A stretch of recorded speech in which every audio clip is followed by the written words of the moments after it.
Is drama within the Treasury market driving gold prices? Well, on August 5th, gold finally broke out of a 6-week consolidation pattern around the 4,000 level. That level was significant. It represented a more than 26% pullback from gold's January highs, and for 6 weeks, the market seemed unable to decide what came next. Then the narrative began to change.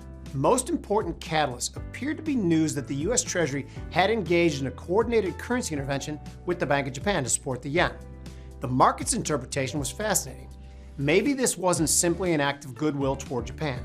Perhaps the concern was that the BOJ was getting closer to selling some of its roughly $1.1 trillion in US Treasury holdings to support the yen. If so, the implication was obvious. The Treasury market already had an enormous amount of supply to absorb. The last thing it needed is another major seller. Since then, the Treasury has made 2 additional announcements involving potential purchases of bonds.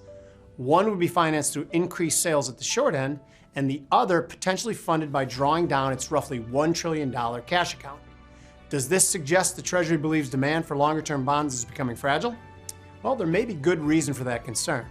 10-year yields have risen from roughly 3.95% in early March to a recent high of 4.75%. And this is where the story gets even more interesting for gold.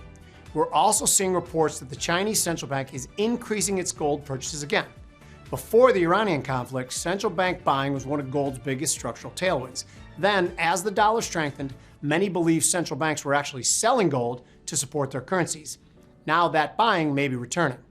There's one more interesting development. In July, CME Group added 24/7 trading to gold futures.